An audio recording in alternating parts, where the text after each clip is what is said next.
So, ang pagkakaiba ng tatlo nito mga kapinta, itong Fondo, 100% acrylic latex paint mga kapinta, ay hindi lang po siya pang primer. Pwede po siya sa top coat. Pero water base. Ito naman pong liquid tile primer white. So, all purpose po siya mga kapinta. Pwede siya sa bakal, pwede siya sa kahoy, pwede siya sa concrete, pwede rin siya sa mga board. So, pwede siya po. Matibay po siya mga kapinta. Ito po ang liquid tile primer white na solvent paint. Ito naman pong concrete sealer mga kapinta.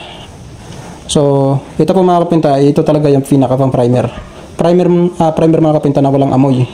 So, water based din po siya mga kapinta. Yan po ang pagkakaiba mga kapinta. Ito po mga kapinta ay may top coat na. At pwede rin po sa primer. Ito naman po mga kapinta ay solvent paint primer na pwede sa lahat. Tapos ito naman po mga kapinta, primer na walang amoy. Pero, pang primer lang talaga siya. Hindi siya pwedeng pang top coat. Yan po ang pagkakaiba mga kapinta ng tatlong primer na to.